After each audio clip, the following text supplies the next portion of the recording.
yang artinya sesungguhnya Allah tidak akan mengampuni dosa karena mempersekutukannya, yakni hati yang syirik. Dan Dia mengampuni apapun dosa yang selain syirik, itu pun bagi siapa yang Dia kehendaki. Barang siapa mempersekutukan Allah, maka sungguh dia telah berbuat dosa yang besar. Shadaqallahul azim. Inilah bukti ayatnya. Ketika kita belum lepas dari dosa besar itu, yakni dosa syirik, maknanya kita bisa melihat di dalam setiap hati kita masing-masing, bila yang wujud di dalam hati kita masih diri kita, itu tandanya syirik. Bila yang hidup di dalam hati kita masih diri kita, itu tandanya syirik. Bila yang berkuasa di dalam hati kita masihlah diri kita, itu pun tandanya syirik. Bila yang bisa sholat di dalam hati kita masih diri kita yang merasa bisa sholat, itu pun tandanya syirik. Bila kita melakukan ibadah di dalam hati kita, kita yang merasa bisa melakukan semua amal ibadah yang kita kerjakan, itu pun tandanya syirik. Berarti dosa besar itu bukan hanya dilaku maksiatnya dohir saja.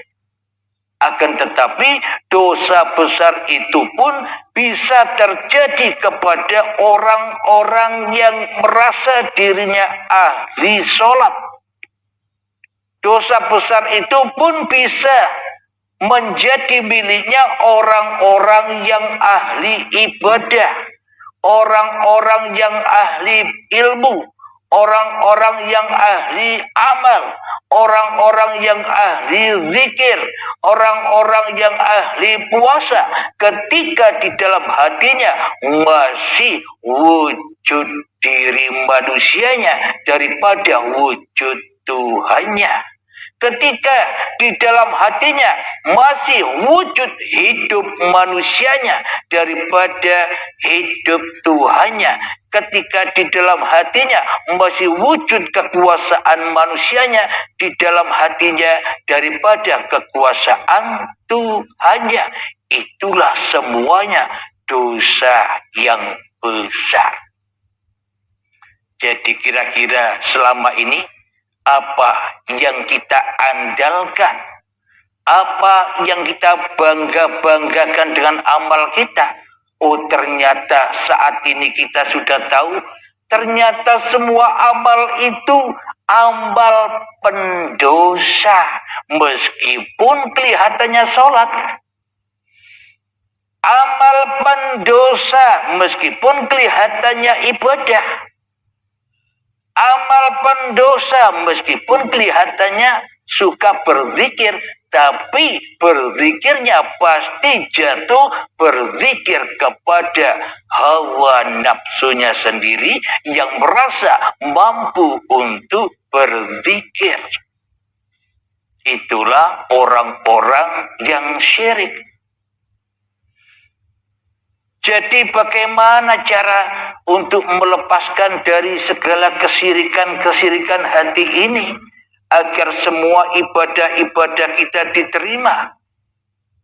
Ya, syaratnya harus taubat dulu dari kesirikan, yaitu harus masuk Islam di sisi Allah, bukan masuk Islam di sisi ala hawa nafsu ala manusia. Yakni bertaubat dahulu sebelum beramal. Bagaimana mungkin kita beramal sementara kita sudah ada di dalam belenggu dosa yang besar, dosa yang tak pernah diampuni bila kita tidak bertaubat dari dosa-dosa itu. Hakikatnya dosa itu apa sih? Bagaimana rupanya dosa itu kok ditakuti oleh kebanyakan manusia? Hakikat dosa itu adalah ketika kewujudan manusiamu merasa lebih wujud, lebih ada daripada wujud Tuhanmu di hatimu, ya itulah dosa. Ketika diri manusiamu masih ada, kita berada di lembah-lembahnya dosa, berada di dalam besar-besarnya dosa, maka takkan ada kesucian di dalamnya. Untuk menyembah, mengabdi dan kembali kepada Allah, ya wajib sucikan dulu semuanya dari kewujudan dirimu di hatimu. Sucikan semuanya dari kehidupan manusiamu di hatimu. Sucikan semuanya dari kekuasaan diri manusiamu di hatimu. Bila sudah suci bersih kehadiran manusiamu di hatimu, maka nyatalah kesucian Tuhanmu yang telah memperjalankanmu. Itulah yang dimaksud amal kebajikan. Itulah yang dimaksud amal soleh di sisi Allah. Ketika Allah sudah jadi Tuhan bagi manusianya, ketika Allah wujud atas diri manusianya, ditandai hancur leburnya diri manusianya di hatinya. Di dalam surat Asy-Syu'ara ayat yang ke 71. Bismillahirrahmanirrahim. Wa man taba wa amila shalihan fa innahu yatubu ila Allahi mataba. Yang artinya, dan barang siapa bertobat dan mengerjakan kebaikan, maka sesungguhnya dia bertobat kepada Allah dengan tobat yang sebenar-benarnya taubat. Alhamdulillahirabbil alamin. Jadi maknanya tobat kita sekarang sudah tahu. Sejati mbok-mbokane atau induk-induknya tobat kita sudah tahu sekarang. Bila induknya tidak kita taubati, semuanya kotor, semuanya akan najis, semuanya akan jatuh ke dalam kemurtadan. Tidak selamat semua apa yang kita amalkan bila induk dari induknya taubat belum kita taubati. Apa itu? Kesyirikan hati kita. Jadi induk dari induknya taubat itu adalah ketika kita masih jadi Tuhan di hati kita. Itu yang wajib kita dahulukan. Ini kan ajaran Islam. Katanya Allah wujud. Selain Allah tidak wujud. Tapi aplikasi kita selama ini bukan berada di dalam aturan agama Islam itu sendiri. Kita jauh menyimpang dari agama apa yang kita peluk selama ini.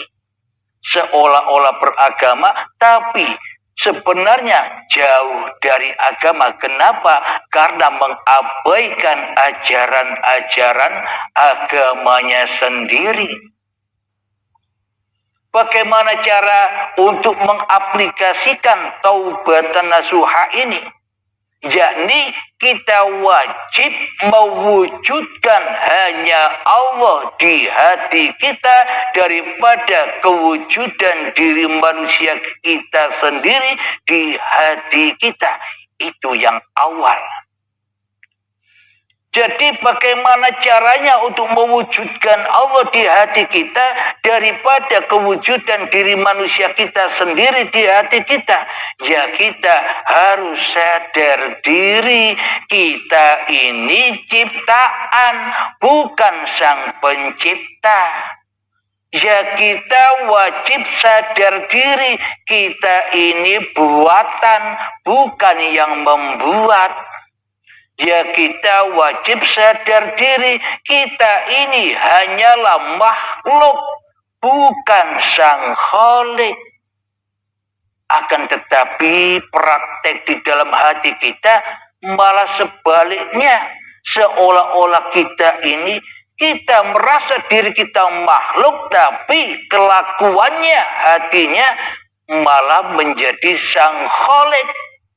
Pencipta hidupnya, pencipta ibadahnya, pencipta sholat-sholatnya, pencipta pekerjaannya, pencipta kekayaannya. Prakteknya praktek jadi Tuhan, tapi ngaku sebagai khalik, ngaku sebagai makhluk. Aku hanya makhluk Allah, tapi hatinya jadi sang pencipta. Buktinya apa?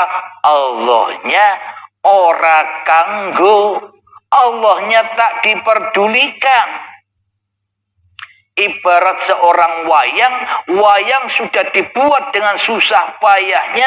Ketika wayang sudah selesai dibuat dan ditancapkan di pelepah pisang, wayangnya bilang, "Stop, wahai dalang, aku bisa hidup sendiri.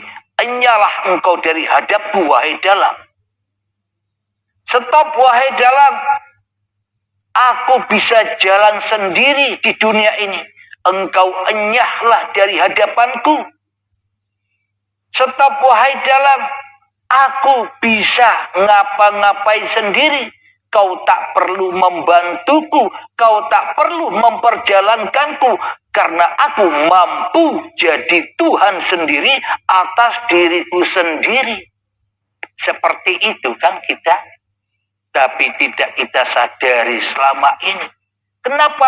Karena kita sudah ikut menjadi budak-budaknya iblis dan setan, yang mana iblis tak mau bersujud kepada keadamannya, tidak mau bersujud kepada ketiadaannya. Maknanya bersujud di sini bukan sujud-sujud dohir lo ya, jangan salah paham.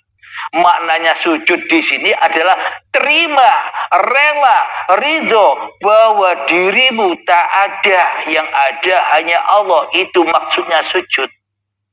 Itu maksudnya tahajud, untuk mentiadakan dirimu di hatimu. Itu yang dikatakan tahajud itu. Bila kita rajin sholat, bila kita rajin tahajud, tapi yang masih bisa tahajud manusianya, ya bukan tahajud itu. Maknanya selama ini kita hanya bersujud kepada iblis daripada kepada Allah. Apa kenyataannya? Kita setelah melakukan amal-amal itu, kita telah mengistiqomai tahajud yang kita lakukan, kita merasa bangga. Kita merasa lebih mulia daripada orang-orang yang malas tahajud. Itulah buktinya bahwa kita selama ini bertahajud ya menghadap iblis daripada menghadap Allah.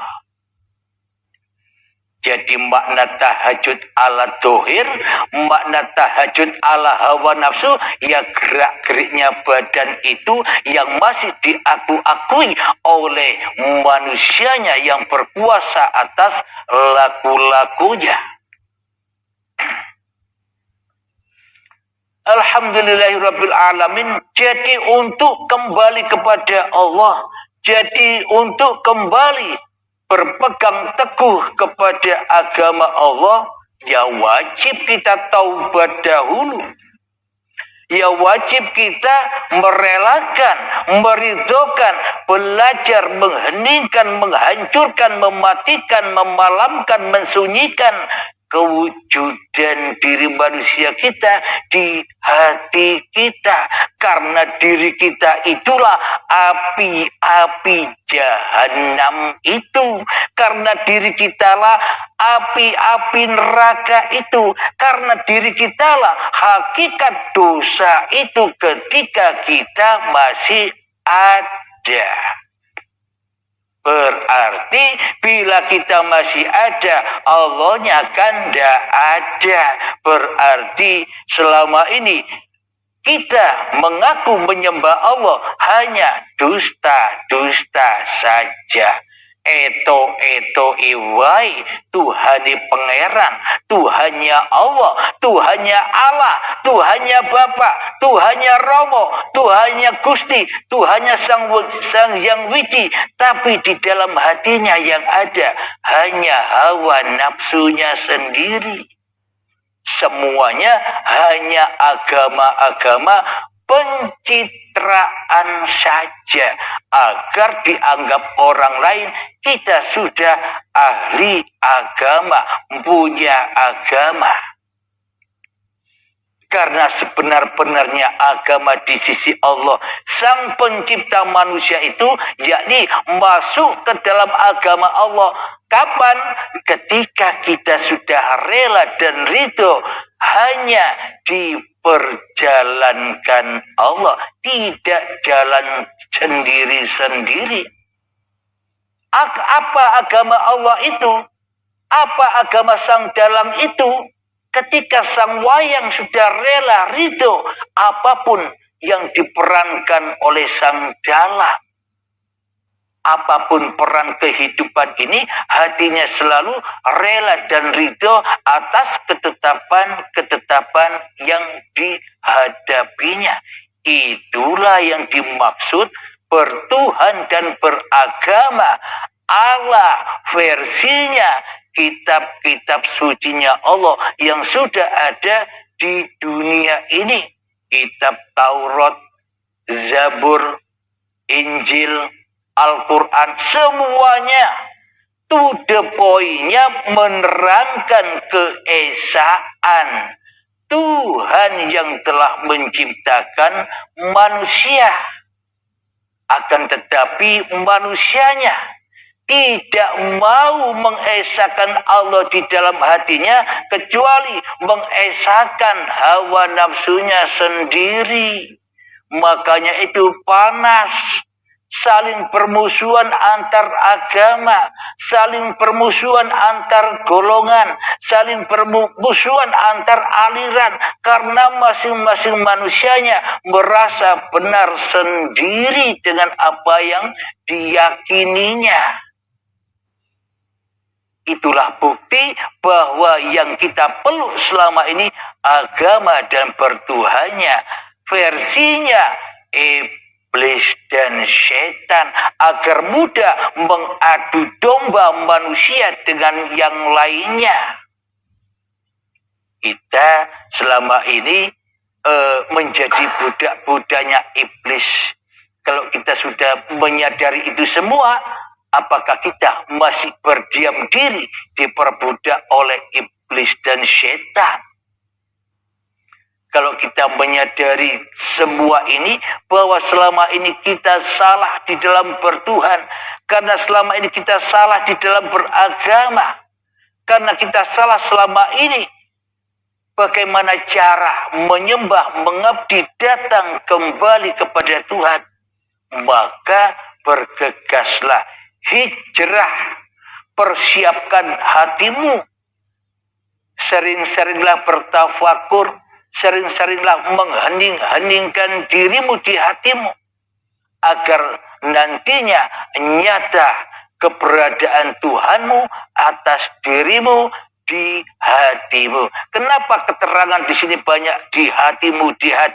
Karena babakan iman, babakan takwa, babakan bertuhan dan keyakinan adanya hanyalah di hatimu sebagai bukti dari keimananmu. Alhamdulillahirabbil alamin.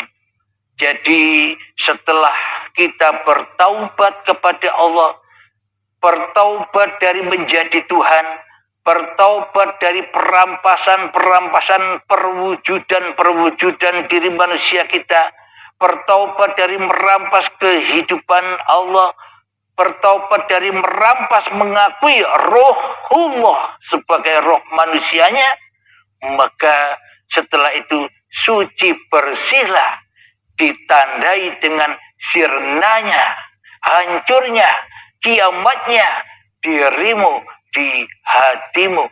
Maka setelah itu sucilah dirimu di hadapan Sang Maha Suci. Awalnya tak ada, kembali tak ada.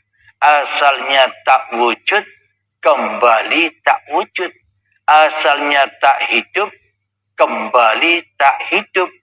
Asalnya tak bisa berkuasa, kembali tak punya kuasa. Asalnya tidak bisa sholat, tidak bisa puasa, tidak bisa ibadah, tidak bisa sholawatan, tidak bisa berzikir, kembali tidak bisa apa-apa. Sesungguhnya yang tidak bisa apa-apa itu ya manusia. Sesungguhnya yang laisa kamitslihi syai'un, yang tidak bisa apa-apa dan yang tak bisa berstatus siapa-siapa ya manusianya. Di dalam surat Al-Insan ayat pertama, silakan baca sendiri ayatnya, biar tahu siapa yang laisa kamitslihi syai'un itu. Bila Allah kita sandarkan di dalam laisa kamitslihi syai'un, selamanya kita menjadi Tuhan terus. Tidak akan pernah jumpa dengan pintu taubat bila Allah tidak bisa apa-apa, dan bila Allah tidak bisa mensiapa-siapakan makhluknya. Berarti Allah kan selama ini tidak kita kuasakan menguasai seluruh makhluk. Karena bagi kita selama ini seolah-olah makhluk punya kuasa sendiri-sendiri. Makhluk punya kewujudan sendiri-sendiri. Makhluk punya kehidupan sendiri-sendiri. Makhluk punya kekuasaan sendiri-sendiri.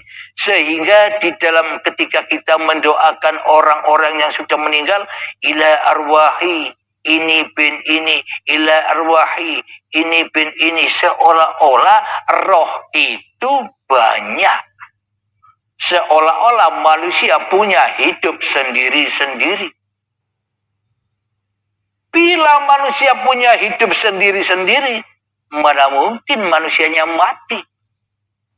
Berarti bila makhluk itu mati, berarti ya kan tak punya hidup.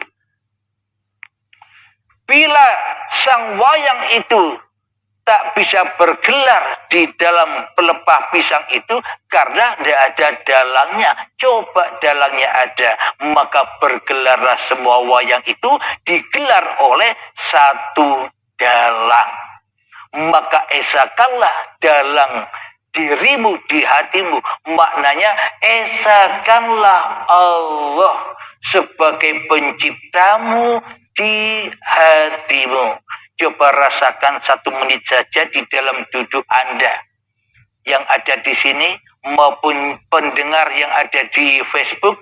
Mari kita berlatih 1 menit saja merasakan, menemui siapa yang mendudukkan diri manusia kita, siapa yang mendudukkan badan ini. Mari kita temui, mengheningkan cipta, mulai.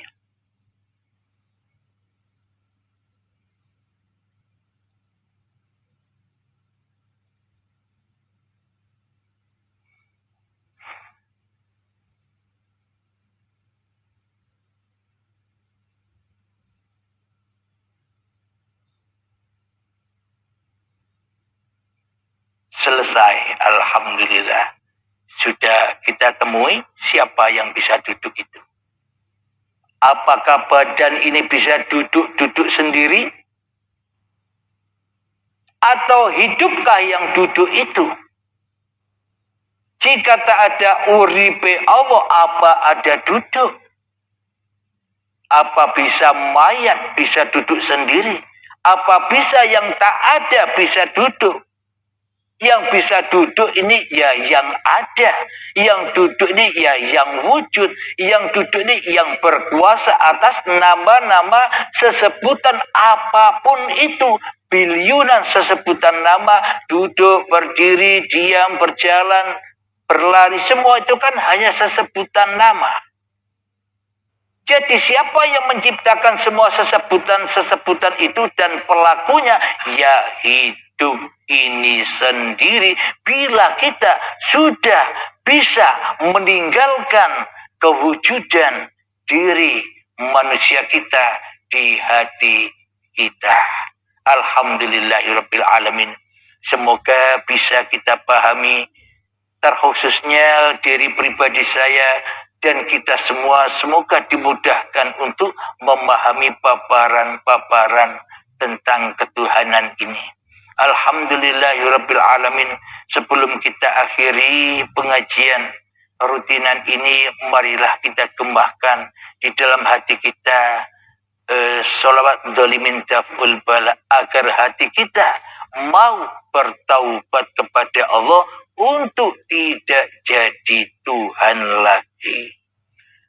Allahumma sholli ala Sayyidina Muhammad wa azhili zalimin bil-zalimin.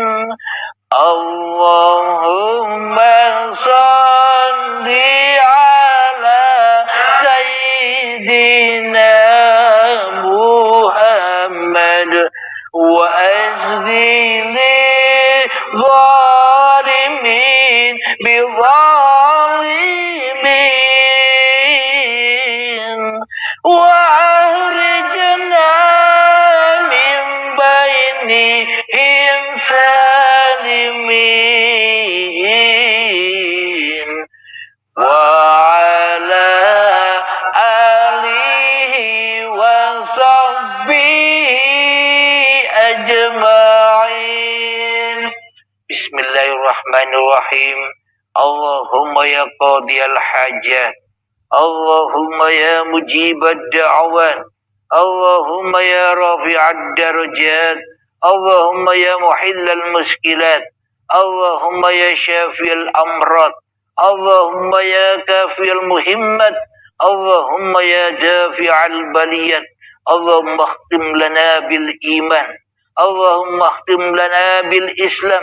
Rabbana atina fid dunya hasanah wa fil akhirati hasanah wa qina adzabannar. Wa sallallahu ala sayyidina Muhammad wa ala alihi wa sahbihi wa sallam. Walhamdulillahi rabbil alamin. Akhirul kalam. Assalamualaikum warahmatullahi wabarakatuh.